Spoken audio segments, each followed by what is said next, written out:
Assalamualaikum warahmatullahi wabarakatuh. Para pemirsa semuanya, selamat berjumpa kembali dengan Simbah, tentunya di channel kesayangan kita, channel Mbah Wiro Bismo, tentang nasab para Ba'alawi yang tidak tersambung dengan nasabnya Rasulullah. Pastinya panjenengan sudah mengetahui karena banyak channel-channel dari konten YouTube yang menampilkannya.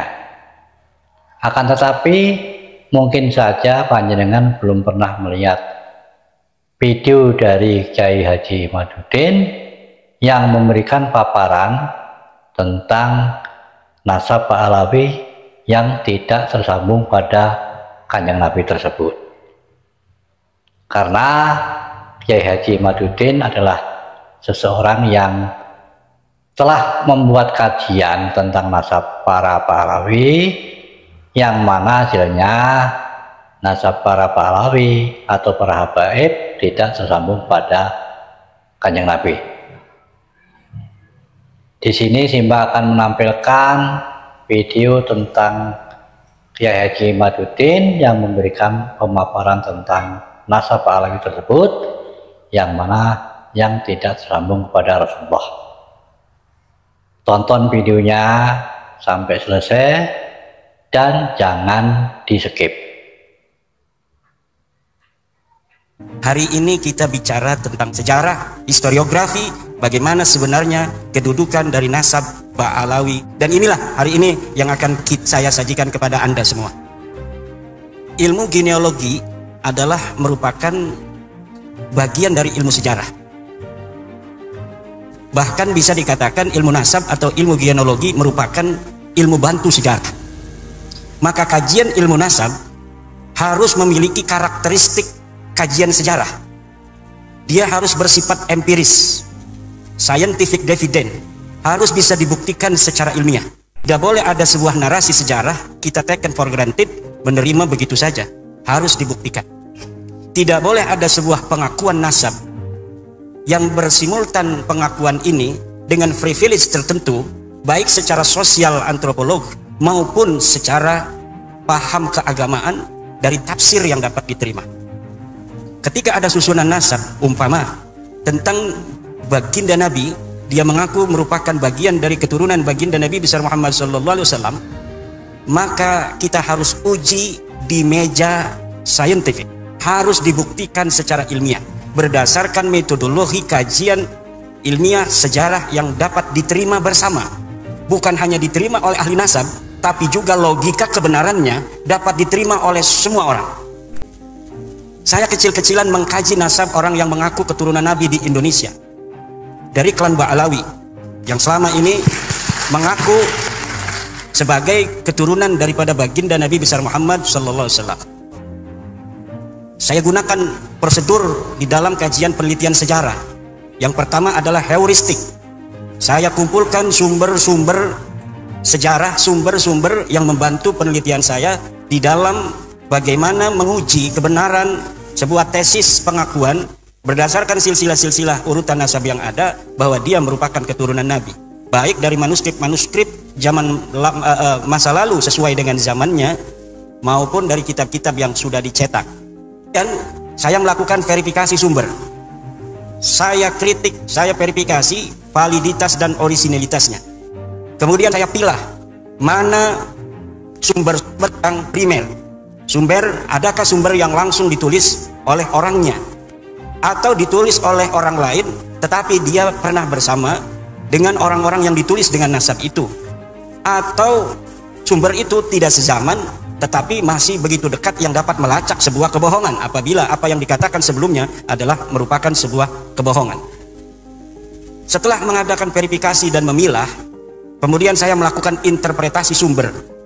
Dari data-data yang saya ambil dari sumber-sumber itu saya interpretasikan sehingga kemudian memunculkan sebuah kesimpulan sejarah, historiografi, bagaimana sebenarnya kedudukan dari nasab Ba'alawi tersebut. Dan inilah hari ini yang akan saya sajikan kepada Anda semua.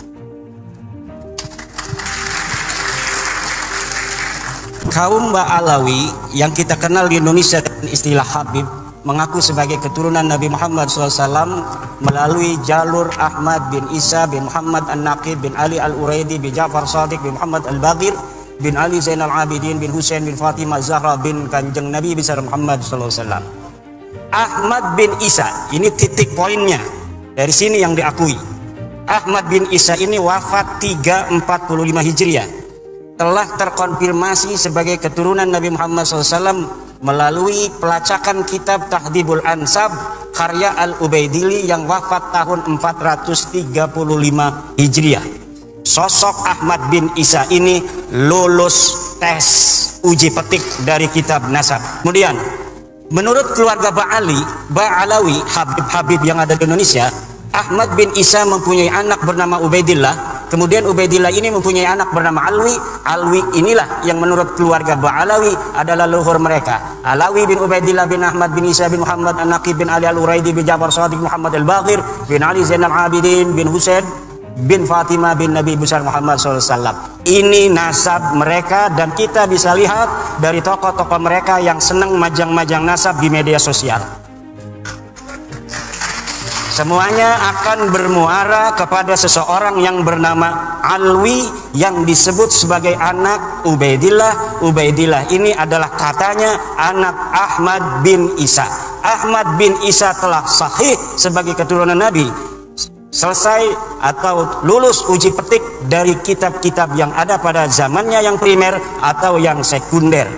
Tetapi apakah betul seorang yang bernama Ahmad bin Isa ini mempunyai anak bernama Ubaidillah? Namun nasab ini tertolak. Saya senang kalau menulis bikin kesimpulan dulu, biar orang itu tidak mengira-ngira. Karena urutan nasab seperti ini baru muncul dalam kitab keluarga Ba'alawi setelah 550 tahun pasca wafatnya Ahmad bin Isa. Tadi kita kenal wafatnya 345. Sedangkan kitab-kitab nasab yang paling dekat dengan masa hidupnya Ahmad bin Isa, yaitu kitab nasab yang ditulis di abad ke-5, tidak menyebutkan bahwa Ahmad bin Isa mempunyai anak bernama Ubaidillah. Mulai dari kitab abad ke-5, ke-6, ke-7, ke-8 tidak menyebutkan Ahmad bin Isa mempunyai seorang anak yang namanya Ubaid atau Ubaidillah. Next. Kitab abad ke-5 Muntaqilah Talibiyah karya Abu Ismail Toba yang wafat tahun 400 Hijriah menyebutkan bahwa sebagian anak Ahmad bin Isa adalah Muhammad yang tinggal di Roy, tidak Ubaid. Kitab abad ke-5 Tahdhibul Ansab karya Al-Ubaidili yang wafat tahun 435 menyebutkan pula bahwa sebagian anak Ahmad bin Isa adalah Muhammad. Kitab abad ke-5 Al-Mazdi karangan Al-Umari wafat 490 menyebut pula bahwa sebagian anak Ahmad bin Isa adalah Muhammad. Kitab abad ke-5 sepakat tidak menyebutkan bahwa Ubaidillah sebagai anak Ahmad bin Isa. Namun masih ada kesempatan. Kitab-kitab abad ke-5 tersebut masih membuka masuknya nama lain dari anak-anak Ahmad bin Isa, karena kalimat yang dipakai adalah kalimat yang tidak menunjukkan makna terbatas atau hasr, menggunakan kalimat sebagian dari anaknya adalah Muhammad. Kitab abad yang dapat terlacak ada dan sudah dicetak abad ke-5 tiga ini sepakat bahwa tidak ada anak Ahmad bin Isa bernama Ubaidillah. Next. Kitab abad ke-6 As-Sajarah Al-Mubarakah yang ditulis tahun 597 Hijriah karya dari Imam Fakhrur Razi yang wafat 606 Hijriah menyebutkan bahwa keturunan Ahmad bin Isa hanyalah dari 3 putranya, yaitu Muhammad, Ali, dan Husain. Ini sudah hasr. Imam Al-Fakhrur Razi ketika menyatakan anak Ahmad hanya 3 menggunakan jumlah ismiyah, fa'aqibuhu min salasati banin. Menurut ulama nasab, apabila kitab nasab menggunakan terma jumlah ismiyah, ini menunjukkan makna hasr atau terbatas. Berbeda ketika ulama nasab menggunakan jumlah fi'liyah, semisal fa'aqaba min salasati banin, ini masih memungkinkan ada nama lain selain 3. Tapi ketika terma kalimat menggunakan jumlah ismiyah seperti As-Sajarah Mubarakah seperti itu, maka berarti yang bisa direkam secara meyakinkan oleh Imam Al-Fakhrur Razi berdasarkan ilmunya adalah bahwa anak Ahmad bin Isa hanya 3, yaitu Muhammad, Ali, dan Husain. Tidak ada Ubaid.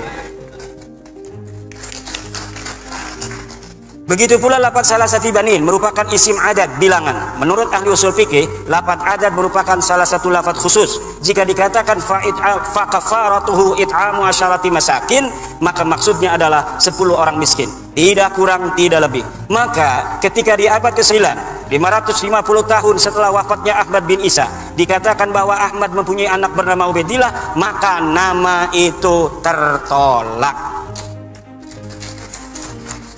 Lalu dari mana Imam Fakhrul Razi mengetahui 3 ini tanpa adanya referensi yang disebutkan dalam kitab Asy-Syajarah Mubarakah? Inilah yang dikritisi oleh Rumel Abbas misalnya dan yang lain sebagainya. Imam Fakhrul Razi, saudara, ketika menyebut anak Ahmad bin Isa hanya terbatas pada 3 saja, ini sangat bisa dipercaya. Kenapa? Karena ia tinggal di kota Roy di Iran. Sedangkan di Roy banyak anak keturunan Ahmad bin Isa dari jalur Muhammad bin Ahmad bin Isa. Ini sabotase. Jangan-jangan ini yang megang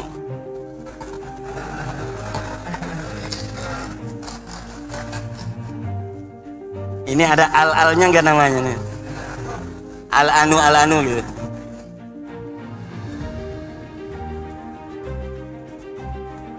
Kitab abad ke-7. Nih tadi abad ke-6 sudah dihasar bahwa anak itu mati. Sekarang bagaimana reportase dari kitab-kitab yang ada yang sampai kepada kita dari abad ke-7, ke-8 dan ke-9 awal. Kitab abad ke-7 Al-Fakhri karangan Imam Al-Marwazi yang wafat 614 Hijriah juga tidak menyebut nama Ubaidillah sebagai anak Ahmad bin Isa. Ia hanya menyebutkan bahwa sebagian anak Ahmad bin Isa adalah Muhammad. Kitab abad ke-8 Al-Asili karya At-Taqtaqi yang wafat 709 Hijriah menyatakan bahwa sebagian anak Ahmad bin Isa adalah Muhammad. Kitab abad ke-8 As-Sabatul Musan karya Ibnu Al-Araj Al-Husaini yang wafat 787 Hijriah menyatakan bahwa sebagian anak Ahmad bin Isa adalah Muhammad. Kitab abad ke-9 Umdatul Talib karya Ibnu Inabah yang wafat tahun 828 Hijriah menyatakan bahwa sebagian anak Ahmad bin Isa adalah Muhammad. Maka ada 8 kitab nasab yang sudah saya sebutkan yang membentang mulai dari abad ke-5, ke-6, ke-7, ke-8 dan ke-9 awal sepakat bahwa Ahmad bin Isa tidak mempunyai anak bernama Ubaidillah, dan di abad ke-6 sudah dihasar bahwa anak Ahmad bin Isa hanya 3. Maka masuknya nama Ubaidillah sebagai anak Ahmad bin Isa tidak bisa dianggap sah. Next. Kapan muncul nama Ubaidillah sebagai anak Ahmad bin Isa? Ubaidillah muncul sebagai anak Ahmad bin Isa pada abad 9 Hijriah. Dimunculkan oleh Habib Ali bin Abu Bakar As-Sakran yang wafat 895 Hijriah. Dalam kitabnya Al-Burqa Al-Musiqah dengan menghusnudhoni, ini bahasa saya. Kalau bahasa Tengku ini nggak boleh katanya husnudhon itu. Nama Abdullah yang ada pada As-Suluk sebagai Ubaidillah. Ceritanya ada kitab sejarah yang menyebutkan sebuah silsilah dari seorang ahli hadis yang bernama Ali, Abu Hasan Ali bin Muhammad, terus binnya kemudian dia bin Abdullah bin Ahmad bin Isa. Lalu kata keluarga Habaib ini, oh saya punya leluhur namanya Ubaid, mungkin Ubaid ini adalah Abdullah. Maka kemudian diurutlah nasabnya dengan menghusnudhoni nama leluhurnya Ubaid ini sebenarnya namanya adalah Abdullah, yang kemudian ditasgir menjadi Ubaidullah. Lanjut, ini ada keterangannya. Di tahun 732 sudah ada orang yang dicatat kitab As-Suluk sebagai anak Ahmad bin Isa selain dari 3 anaknya yang disebut dalam As-Syajarah Mubarakah. Namanya Ali dari keluarga Bajadid Abu Alwi. Katanya ia keturunan Ahmad bin Isa dari anaknya yang bernama Abdullah. Nama lengkapnya Abu Hasan Ali bin Muhammad bin Ahmad bin Jadid bin Ali bin Muhammad bin Jadid bin Abdullah bin Ahmad bin Isa. Nama Abdullah inilah yang dihusnudhoni oleh Ali As-Sakran sebagai Ubaid, di mana leluhurnya dulu bernama Ubaid. Lalu ia memahami bahwa Ubaid ini sebenarnya Ubaidillah dan Ubaidillah ini sebenarnya adalah Abdullah yang ditulis di kitab Suluk. Sejak itulah keluarga As-Sakran menulis silsilah leluhurnya sebagai Ba'alwi. Lalu apakah ini aman? Kita lihat. Sayangnya silsilah Ba'alwi Bajadid juga sebenarnya bermasalah karena ternyata kitab As-Suluk ada 3 manuskrip riwayat yang berbeda. Jadi manuskrip As-Suluk yang dikarang 732 sampai kepada Ali As-Sakron 895 yang nyampe ke beliau hanya salah satu manuskrip yang dicetak daripada 3 manuskrip sebenarnya yang ada. Yang mana yang benar? Wallahu a'lam bishawab. Yang jelas ad-dalilu idza taraqahul ihtimalu saqata bihil istidlal. Sebuah dalil apabila telah masuk di dalamnya ada kemungkinan ihtimal yang tidak qat'i, maka dia tidak boleh dijadikan lagi sebagai dalil. Manuskrip pertama silsilah jadid terdapat dalam manuskrip di Paris berangkat tahun 810 Hijriah. Manuskrip itu menyebutkan bahwa Abu Hasan Ali bin Muhammad bin Ahmad bin Hadid bin Ahmad bin Isa. Tidak ada nama Abdullah. Sedangkan tadi Ali As-Sakron menyambungkan nasabnya kepada Ahmad bin Isa melalui Abdullah karena dia punya leluhur yang namanya Ubaid, kemudian dihusnudoni sebagai Abdullah. Sekarang Abdullahnya di sini di dalam manuskrip Paris ini tidak ada. Lalu bagaimana? Ya putus, rungkat. Nah ini ada manuskrip dari Parisnya. Kalau kita bicara sejarah harus scientific evidence yang dapat dibuktikan dalam meja ilmiah. Dari manuskrip ini, bagaimana seorang Abu Hasan Ali yang disebut As-Suluk wafat tahun 620 Hijriah. Ini Abu Hasan Ali disebut dalam kitab As-Suluk. As-Suluk ini adalah kitab sejarah yang menjadi pandoman orang-orang Yaman untuk mengurutkan silsilah keyamanan mereka hari ini, dan ini dapat dipercaya kitab As-Suluk. Maka banyak orang-orang yang mencantolkan diri dalam sejarah asli As-Suluk agar leluhur mereka nampak menyejarah, walaupun dulunya leluhur mereka tidaklah terjadi sesuatu hal yang membanggakan dan berprestasi. Hanya menjadi urutan kelima dari nasab Ahmad bin Isa. Saya ulangi, dari manuskrip ini bagaimana seorang Abu Hasan Ali yang disebut As-Suluk wafat 620 Hijriah hanya menjadi urutan kelima dari nasab Ahmad bin Isa yang wafat 340 Hijriah. Berarti setiap generasi baru mempunyai anak di umur 55 tahun, dan ini tidak masuk akal dalam ilmu genealogi, di mana setiap generasi dengan generasi berikutnya berjarak lahir dan wafat rata-rata harusnya 33 tahun. Dan dengan manuskrip ini cantolan Habib Ali As-Sakron menjadi bias dan tidak sah. Karena apa? Karena Habib Ali As-Sakron mencantolkan keluarganya ke Ba'alawi karena ada nama Abdullah yang disebut As-Suluk, sedangkan di dalam manuskrip As-Suluk versi Paris ini Abdullahnya teaya. Silakan. Next. Manuskrip kedua As-Suluk. Manuskrip kedua As-Suluk silsilah jadid adalah Abu Hasan Ali bin Muhammad bin Ahmad bin Hadid bin Abdullah bin Ahmad bin Isa. Dalam manuskrip 2 ini nama Abdullah memang ada, namun jumlah nama hanya 6. Ada tambahan nama Abdullah dari versi manuskrip yang pertama. Perkiraan jarak wafat dan lahir antara nama-nama itu 45 tahun, walau lebih muda dari manuskrip sebelumnya, tetapi tidak masuk akal. Ditambah dari sini dipahami bahwa nasab jadid ini mudhoribah, berubah-ubah, yang menunjukkan bahwa nasabnya ada masalah, sulit untuk dikatakan sahih. Lanjut.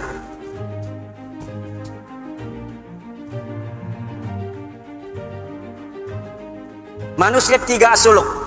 Manuskrip 3 As-Suluk silsilah hadid adalah atau jadid Abu Hasan Ali bin Muhammad bin Ahmad bin Hadid bin Ali Muhammad bin Hadid bin Abdullah bin Ahmad bin Isa. Silsilah inilah yang dicetak dan ditahqiq oleh Al-Aqwa tanpa menyebutkan dari versi manuskrip manakah silsilah ini diambil. Bisa jadi silsilah semacam ini tidak ada dalam manuskrip manapun. Ia mentahqiqnya dan menambahinya berdasar pengetahuannya dari literasi Ba'alawi saat ini. Jika manuskrip pertama yang sahih, maka pencantolan Habib Ali As-Sakron gagal total, karena nasab Ba'alawi saat ini adalah furu' dari usul nasab jadid. Ketika usulnya batal, maka furu'nya juga batal.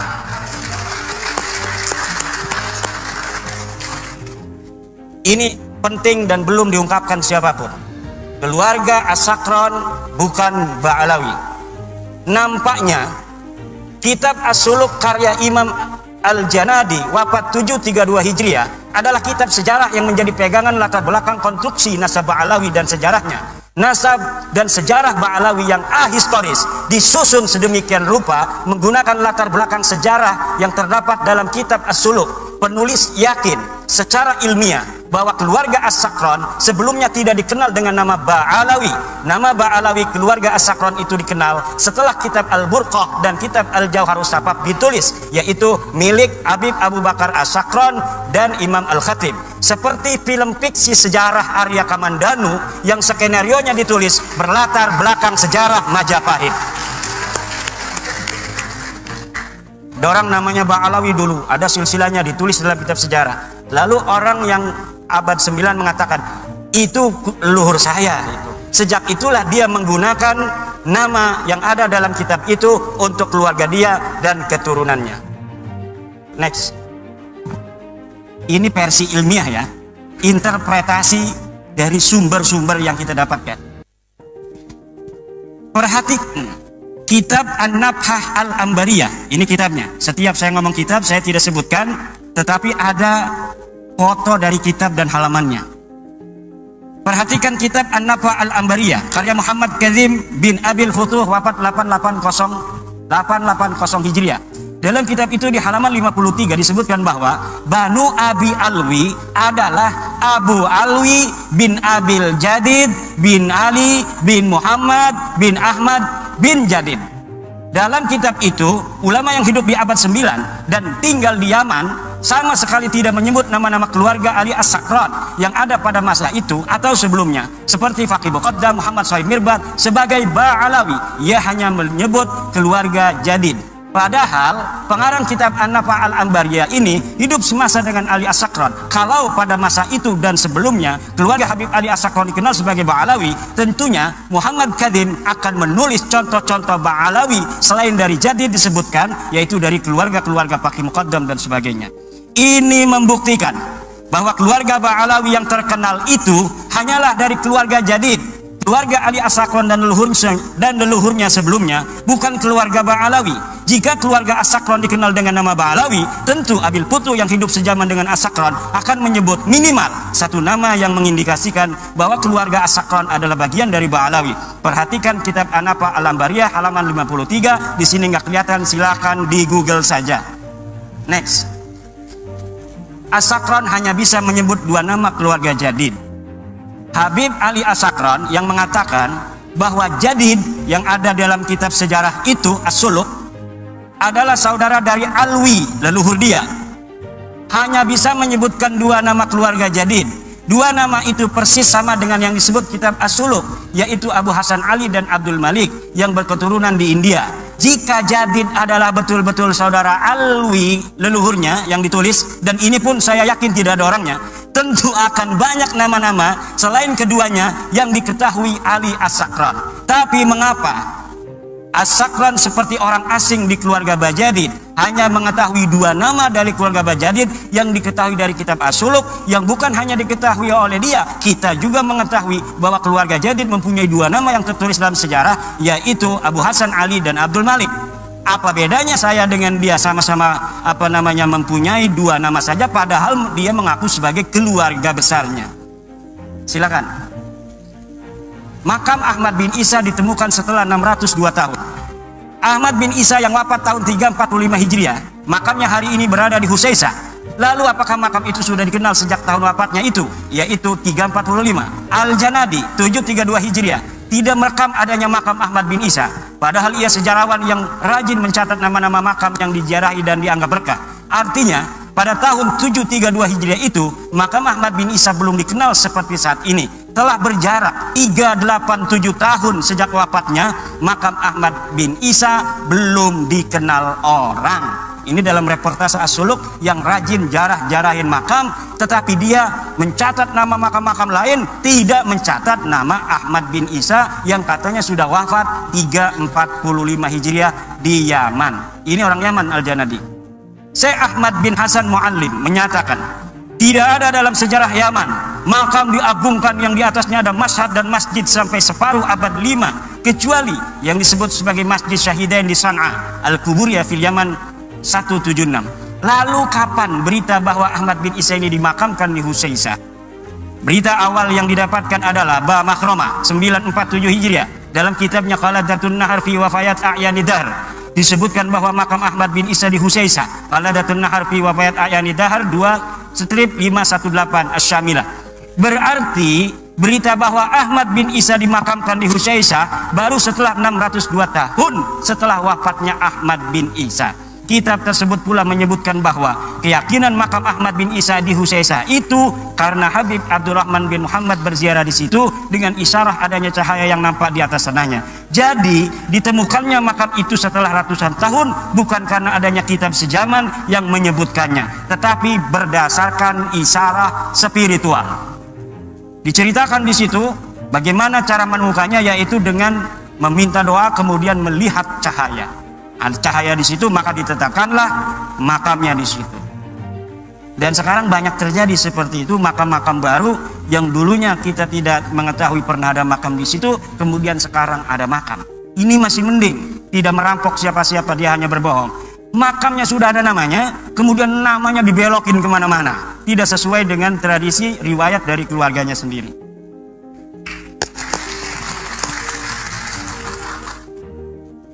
Kitab-kitab sejarah yang ditulis setelah masa Ahmad bin Isa sampai abad 9, ini kitab sejarah, tadi kitab nasab.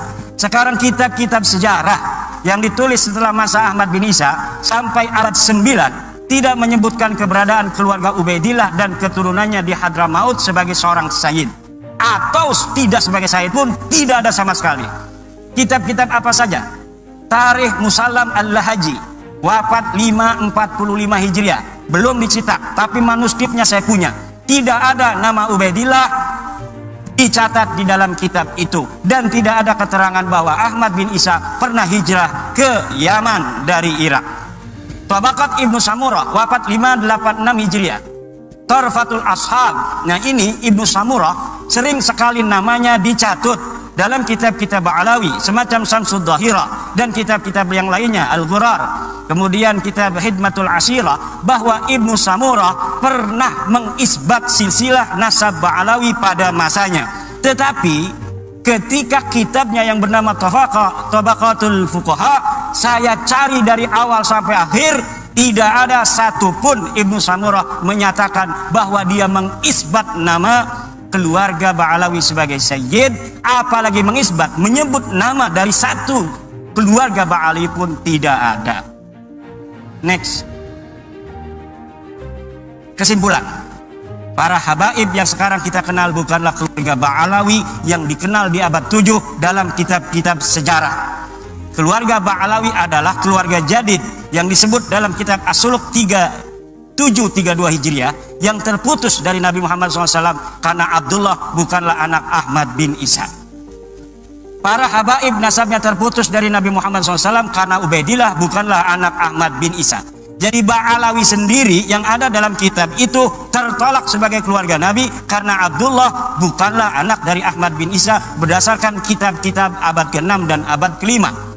Kemudian ada orang nyantol kepada nama itu, ya yang dicantolnya itu rungkad, dianya ikut rungkad.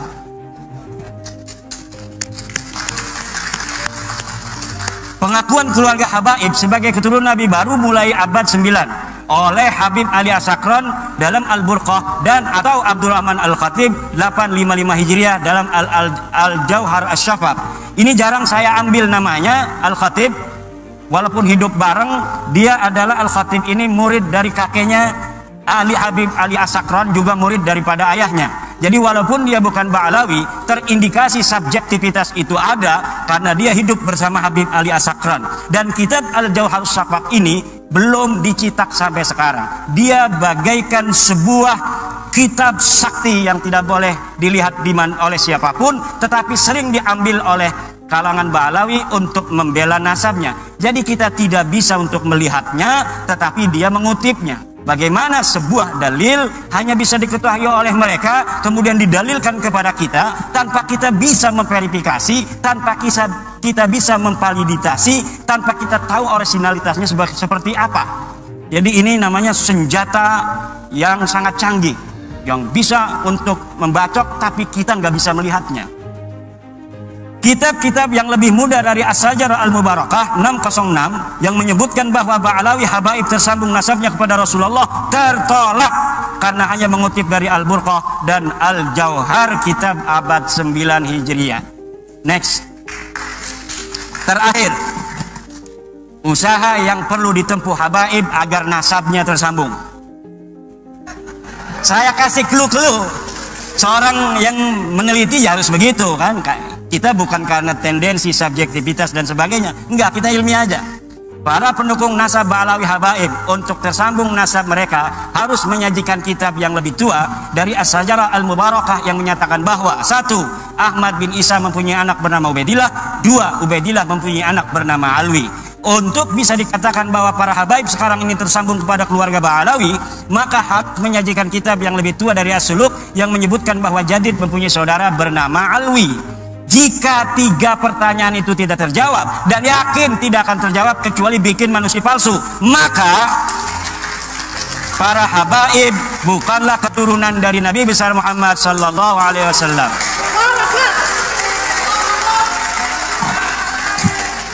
Demikian yang dapat saya sampaikan, mudah-mudahan ada manfaatnya. Wallahu wal muwaffiq ila aqwamit thoriq. Assalamualaikum warahmatullahi wabarakatuh.